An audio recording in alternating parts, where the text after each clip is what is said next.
Meta and Threads go political and free speech. Of course, people are upset about that for some reason. We have TikTok will be banned, most definitely for sure.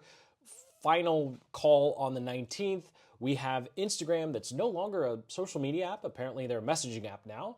And Reddit takes 60 million from Google and then turns around and calls them completely outdated. This is the Act 18 show. Hey, I'm Jason, faith-based entrepreneur and digital nomad. Timestamps and sources below, along with a link to today's sponsor, our Act Rev 1 Canvas. It's an elegant one-page business plan to help you figure out your best traffic sources, a conversion strategy, map out what your products or promotions can be over the coming year. So if you're not quite sure how to make 2025 your breakout year for your business, make sure you check out that link in the description below to grab a copy of the Act Rev 1 Canvas. It is what we are now using with all of our clients and students to get a really clear picture on exactly how to grow and scale in 2025 and beyond. So apologies for the poor lighting. I'm doing this at the end of the day, currently in Osaka, Japan, freezing my bum off because it's way colder than my last couple of Southeast Asia destinations like Thailand and Vietnam. Although I digress. So we are going to jump in here. Also, I just wanted to apologize for not having a show last week. The camera just turned green screen on me. So we're going to be a little late with some of these stories, but hopefully they are still relevant. Now, we'll kick things off with Meta. So Meta's CEO, Zuckerberg, my oh my, came out with a 5-minute video essentially detailing, hey, we may or may not have accidentally, maybe allegedly, supposedly blocked stories that were true. So when it comes to, I don't know, where some viruses may have came from or what happens with certain laptops or certain political campaign contributions. So long story short, Meta and Threads are going to start allowing more political content on their platforms, as well as changing from fact checkers who, unless you've been living under a rock, have been really skewed towards one side of the political aisle in the States. So they're going to do away with those fact checkers and add the community notes feature, essentially copying what X has. And so by and large, I think this is a good thing. Of course, there are a lot of people who are upset because of that pesky little term misinformation and the phrase fake news. But I think community notes, as proven over on X, is an excellent way for essentially the community to come together and say, hey, this is true, or hey, this is false. And also, if you don't want to see certain types of content, these platforms will just not show it to you when you ask, right? I have plenty of friends who they like posting certain stuff, and I just go, well, I just don't care. I just don't care. So I'm still friends with them, but you, of course, check unfollow. So I think this is an awesome move. Of course, this is a sign of the times. There's a lot of theories floating around of, oh, he's only doing this because Trump won, or oh, he's only doing this because he's about to be under investigation for some other things with some children, child content on the platform. Not Zuckerberg himself, let's be clear. It's the content that they didn't catch on the platform. By and large, I think this is an excellent move. The only thing I will say about all of these different kind of theories is one of the ones that I haven't seen, and I think this is going to be really big, especially over the next 4 years, is how Facebook, Apple, and other tech companies have been treated over in the EU. We could say the world, but really it's the EU. The EU is really messing with these companies, just extracting hundreds of millions of dollars from them. And I think tech CEOs are finally realizing, hey, we need a government, and let's face it, the last president wasn't going to help them. This one is more likely to. That's actually going to stand up for us and tell the EU to stop bullying us and just extracting money out of it as a funding campaign. I'm paraphrasing what Tim Cook allegedly said to Trump, but we'll see how this kind of plays out. I don't think this is really going to change any of our content strategies. It definitely should not change your advertising strategy. Facebook is going to be still going to be very strict when it comes to what they allow in their advertising. And since I see Facebook as more of a pay to play area, I don't think necessarily this story is really going to impact Facebook advertising all that much. And I don't think it's going to bring people back. I think anyone who has been upset with how Meta and Facebook and Threads and Instagram has treated them, I don't think they're going to look at this and go, oh, well, I'm going to come back, right? I think it's already pushed out enough of people on the right who felt like they couldn't say what they wanted. And then, of course, people on the left are just going to keep apparently flocking to blue sky. And so we're just going to be stuck with the giant echo chambers. And I don't think there's a platform that's going to be able to bring both sides together because they don't like each other. And one side, I won't say who, just wants to ban the other, even though they disagree. And so that does it for Meta for the day. Now we have a quick little rapid fire update when it comes to OpenAI and YouTube. So if you haven't noticed yet, inside of GPT, you now have the ability to have folders, and they just released the ability to schedule tasks. Neither one of them, I think, are groundbreaking, but I do think the folders inside of GPT is a big deal, especially because I have like 40 different chats, right? And I want to group them together. And what's really cool about this, and I think this is something that most people are going to take some time to figure out, is when you create a folder inside of GPT now, you can upload documents and data to that folder, and then all the different threads can actually reference that kind of in a little silo. And as soon as people realize just how powerful this feature is, I think another round of AI tools are going to be torpedoed. And this is just something where every couple of months, OpenAI adds a feature that you're probably paying for in a third-party AI tool. And a lot of these third-party AI tools are going to go out of business as we continue to see OpenAI improve. Speaking of which, Gemini now works with all of G Suite. They're just going to increase the price by $2 per month, but we'll cover that next week. Now, when it comes to YouTube, we have some non-updates. It's kind of why I just put them here. They say they're gonna crack down on clickbait, and they also say that they're going to allow creators to respond to comments with audio. Cracking down on clickbait, okay, awesome. Responding with audio, my voice is tired enough, and I only do a couple videos a week now, and let alone this show. So I don't think this is a step in the right direction, and I think it's just silly. So anyway, let's go ahead and move on. Now, quickly wanted to share an update about Spotify. So Spotify has come out and increased the countries with which you can be monetized. Ugh, that was a mouthful. So Spotify announced monetization in the US directly. So this is very similar to YouTube AdSense, where they will start sharing ad revenue with podcasters and creators. Of course, there are some requirements you do need to meet, although they are much lower than what you would have to do on X and YouTube. But most podcasts, they're going to take a while to get monetized through this update. But what is cool is it's finally rolled out in places like Australia and the UK, and of course, Canada. So most of the podcasts are actually eligible to join. But myself, when I was going through kind of the finer details, you do get to join the platform, but then to be able to actually start getting paid, there are some minimums you need to meet in terms of number of episodes, and then of course actual engagement and listening of those episodes. So everyone can join, it just takes a while until you meet a threshold to actually pay. So I think they kind of did that for a marketing kind of stunt, just say, hey, everyone can join, it's totally free and open to everybody. But you just have to meet these requirements for us to actually pay you. But you're in the program, you're just not getting paid yet. And so if you're traveling or you're not in one of those countries, you do have to make sure that your actual Spotify account is registered in one of these countries that actually allows it. So even though I am a US citizen, because I signed up for Spotify when I was in the Philippines, they said I couldn't be monetized. So I had to create a completely new account specifically in the US. And you got to play some games with VPNs because Spotify's not nice about that. But anyway, so if you have any sort of content that would work on Spotify, I highly recommend checking out that program and starting to upload there, especially because they do allow for uploading of videos and 90-second shorts, or what they call clips. So Spotify is definitely late to the game, but they're working to try and compete with YouTube, especially seeing all of the podcasts that go to YouTube, and of course having video, I think is a pretty big change. Now, as we jump into social media, we'll quickly touch on TikTok. right now, it's going to be banned on the 19th. There seems to be no judge or court that is willing to delay it at least a day until the next president comes in so he can use an executive order to increase that runway.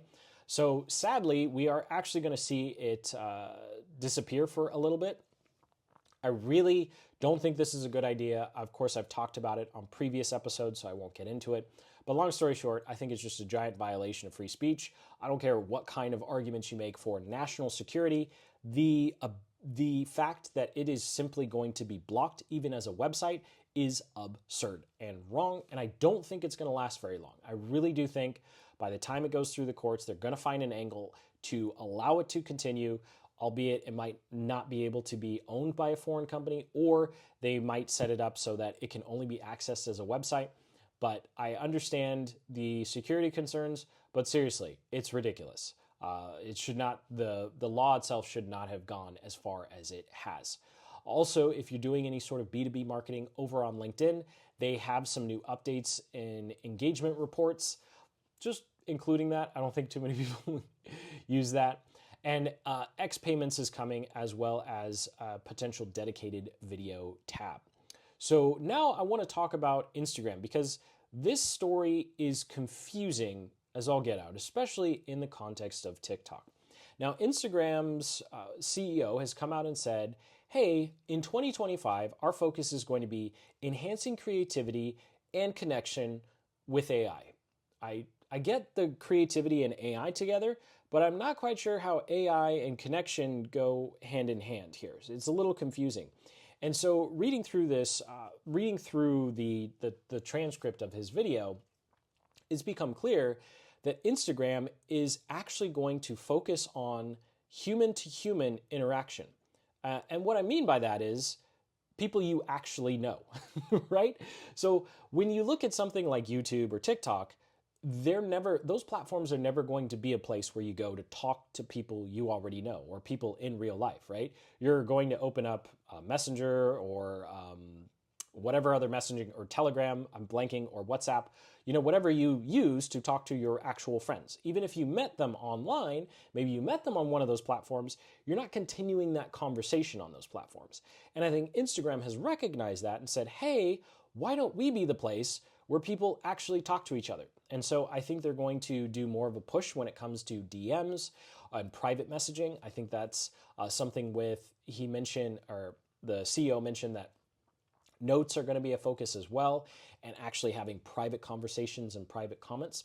And I think this makes a whole lot of sense, because whatever happens with TikTok, I think Instagram's looking at their content creation side of things and saying, every other platform is competing on the broadcast model. That is, us as creators, we make a piece of content, we post it to the platform because we want lots of people to see it. So it's like a one-to-many relationship. And Instagram is looking around saying, hey, the original purpose of like Facebook was a one-to-one, where you're connecting with people you already know and you're staying up to date with people you already know. And so I think Instagram is kind of going back to that. It mirrors some of the things that Mark Zuckerberg said in his statement when he announced that they were going to allow freer speech across all the Meta platforms and products. And so I think this is just an interesting strategy where Instagram is looking at how do we differentiate ourselves, because let's face it, all they do is copy other platforms' features, right? Like they copy Snapchat, then Snapchat dies down. They copy TikTok, then TikTok gets banned or unbanned or whatever, wherever it is. And so this might actually be one of the first original ideas. And of course, the CEO actually mentioned that in his video, where he said, we're going back to our roots of empowering creators and also having people have one-on-one interactions. And I think they're copying of Telegram's, I think Instagram calls them like broadcast channels or something, especially with the poor Telegram CEO. He's still in jail in France, so hopefully he is able to at least get out of that. But in the meantime, Instagram is going to fill that potential void. And if you're thinking of like, okay, well, how do I actually practically use this? Because you're just kind of rambling about Instagram strategy in general, Jason. Like, how do we actually apply this? I think if you want to have a community, then, and you don't want to have it on your own platform, which I recommend, of course I like Systemi for that, then Instagram might actually be a good place to go because they are actually focusing on that. And most other platforms, even with X's memberships, I don't think they're going to be as good of a place, especially when you already have Instagram's broadcast feature. And I think, private groups is going to be a much bigger thing. And let's face it, Facebook groups are dead. Like, they're just full of spam. Nobody wants to use them. And so even if this is just another iteration of that, I think it is a good opportunity to create some private groups and engagement over on Instagram. So there's my takeaway. I know it's a bit of a stretch, but there you go. Now, a quick update on X. They revealed some more data. Now, I do want to click through to Social Media Today because they actually did some breakdowns of how this, how this math works out. And so apparently the CEO tweeted out that X has been used 364 billion seconds in the last year. And of course, this data sounds really cool. It sounds like a lot of people are there. But Social Media Today actually went and broke it down. And long story short, figured out that, hey, if that's actually true, given the other metrics that we know about X, again, it's a private company, the actual average time per user has gone down from 38 minutes to 24. Now, does this mean we should just give up on X? It's totally gone? I don't think so. I think there's still an opportunity for X. I think it's really easy to get distracted by everything Elon does and the people that he's unfortunately started to ban or push back against. And similar to how Meta is a reflection of Zuckerberg's personal beliefs or the beliefs that he will capitulate to, I think Elon's X is kind of the same thing. And for better or worse, YouTube is as well. And so the platforms that are the quote unquote free speech aren't necessarily the places to flock to just because they allow people to say more. There are a tremendous amount of X users who simply don't care about the politics of Elon. They don't care about the politics of Zuckerberg. They're just enjoying the platform and they are enjoying the content. So while I think it is cool to at least play with the numbers, and props to Social Media Today to actually figuring all that math out, I definitely wouldn't have bothered. But it is interesting to see how the changes in these platforms' engagement is actually really hard to see on a day-to-day basis when you're creating content. Obviously, I'm not too big on X, so I can't give you personal data, but just looking at the other like marketing and business accounts I like to follow, for all intents and purposes, they seem to get this same amount of engagement, pre Twitter and, post name change to X. So all that to say, this is interesting data, but I don't think it's going to change much of anything when it comes to whether or not people decide to use X, especially when it comes to political content. But speaking of X, TikTok has officially come out and said, no, Elon is not going to buy us. So there are a lot, of course, other popular entrepreneurs like Kevin O'Leary, and then we even have Mark Cuban talking about trying to buy TikTok. And at this point, who knows who's going to get it? I really don't know who's going to be able to pick it up. I will say, though, the value of TikTok is going to drop astronomically if, in fact, it goes down. Even if it goes down for just a couple of days, that will be enough. I think that will be enough for content creators and users to go somewhere else, to look for someplace else. Of course, there's a popular app called Rednote that's apparently being downloaded a lot as well. Of course, we've already covered Lemon 8, which was supposed to be the TikTok backup plan. I did create a Lemon 8 account. I kind of feel silly now because it seems like TikTok stopped promoting it. So I have an account on a platform that apparently nobody uses, but it will be interesting to see. Now, thank you so much for watching. And I know this has been a long one. We're kind of combining two weeks worth of content into one. We're actually looking to break these up a little bit more. But I did want to end on this story because this is really, really interesting. And I wanted to conclude it at the end because if you're one of the 10 people who actually make it this far, I think you're actually going to appreciate this because I think this is huge, even if half the data is true. Now, Reddit has actually received over $60 million over the past couple of years, or they've been paid $60 million per year by Google, so Google can scrape Reddit to train its Gemini AI, and I guess DeepMind is, or Deep Learning, DeepMind. I'm totally blanking on it. But long story short, Reddit has made a lot of money from Google. And during CS this year, they came out with a couple of reports. And one of the more interesting ones was essentially saying users of Google are so fed up with the garbage results that they receive, they don't trust Google in the buying process. And that is horrible news for Google. That's actually good news for us, unless you're a blogger. That's not good news. So long story short, here's the data, and then here's a breakdown of what it practically means if you're an entrepreneur or content creator. This is out of 7,000 Reddit users, so we're already a little skewed towards Reddit here.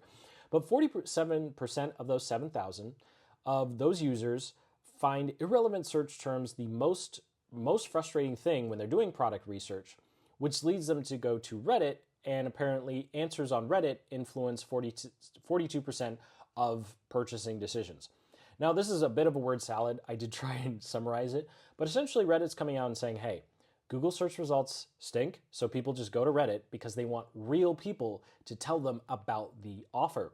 And of course, this comes out of over a decade of everyone and their grandmother trying to start a niche website, right? You've been on YouTube long enough, you've probably seen one of those thumbnails of, hey, make $1,000 a month or $1,000 a day just posting random articles. Well, Google's full of those garbage review articles where you're trying to buy a blender, right? You go to Google, you're like best blender, and the top 10 results are all just spun garbage content of people who never actually use the blenders, right? They have a picture of the blender, then they give a product description. You're like, I don't need one. I want to know if this thing is going to break when I put frozen strawberries in it. Spoiler alert, unless you get a Vitamix or a really expensive Ninja, it's going to break, right? But Reddit's finding that people, after a decade of getting really bad content on Google, they're just giving up. They're not even bothering to click anymore, and they're just going to Reddit or they're going to other sources to get some real results. Now, something else that was interesting in this is, of course, Reddit also came out and said people go to Reddit instead of trusting influencers. I think YouTube reviews are still pretty safe. I think for the most part, as long as a reviewer is actually being honest and showing, side-by-side comparisons, I think there's still enough trust there that creating review content on YouTube is worthwhile, albeit that excludes all the faceless channels that pretty much do the same thing that a lot of these niche websites do, where they'll just show a slideshow and an AI voiceover. I think those are definitely going to die a lot quicker. But this is really bad for two reasons. Number one, if you're doing an SEO strategy, this means less people are going to go to Google when they're figuring out a purchase decision. So even if your articles are good, even if your content is being real, people just don't trust anything, right? It's kind of like the bad apples have poisoned the entire well, so no customer wants to go here. And also, Google needs people to go to it to look for products, right? Because what's at the top? All of the Google ads, right? That's how Google makes their billions of dollars.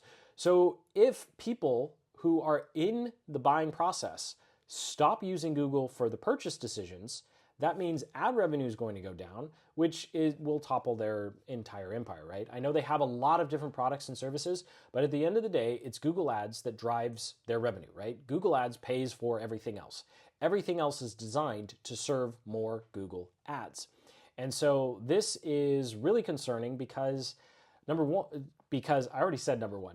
And then number two, it means you probably shouldn't make SEO your push for 2025. Especially as we're seeing consumer behavior change. And it actually might be worthwhile if you're running Google ads already to see what it's like running Reddit ads. I believe they are significantly less expensive, but of course you don't have as much control. So you're gonna get a lot more garbage traffic.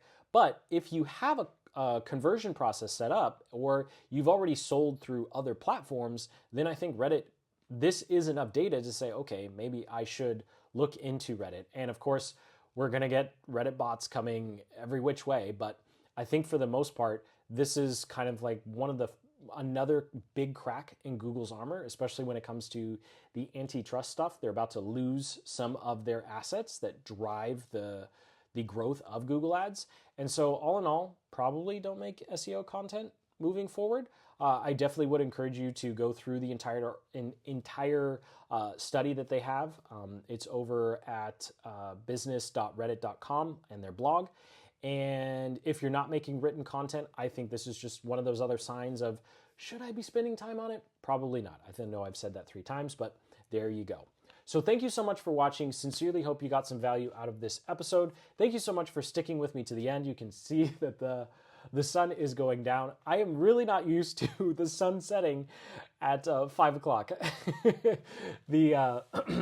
The other countries I've been in have been much closer to the equator, and so I would have the sun out till sometimes 7 o'clock at night, and it would still be sunny outside. So I definitely need to fix my schedule here. But I am super excited for what 2025 has in store for us. If you're still watching, please hit that like button. Comment below with the types of stories you'd like to see. I have literally behind the scenes been pulling my hair out. I'm losing a lot of hair for other reasons, probably just getting old, right? But pulling my hair out, trying to figure out how do we balance the stories that we share with you, because we are really working hard to make sure that you can rely on us to give you the information you need so you can get back to work, or maybe you just want to watch more Netflix and you don't want to spend your time, endlessly scrolling through X trying to get the 2 or 3 updates or important information to help you move your business forward. So please do comment below and let us know. And check out the Rev 1 Canvas. We've spent a lot of time and energy on it. It's one page business plan. There's a lot of other video training in there as well, but it helps you stay focused, and it actually lays out what our new content and conversion strategy is as well. So hit that like button, subscribe for more, and ones that are a whole lot shorter. I realize I'm rambling, but I don't really know where to include all these personal updates unless you're on my email list. Then you've probably heard most of this before. Okay, I'll end it there. So thank you so much for watching again, and until the next, keep building the business you love.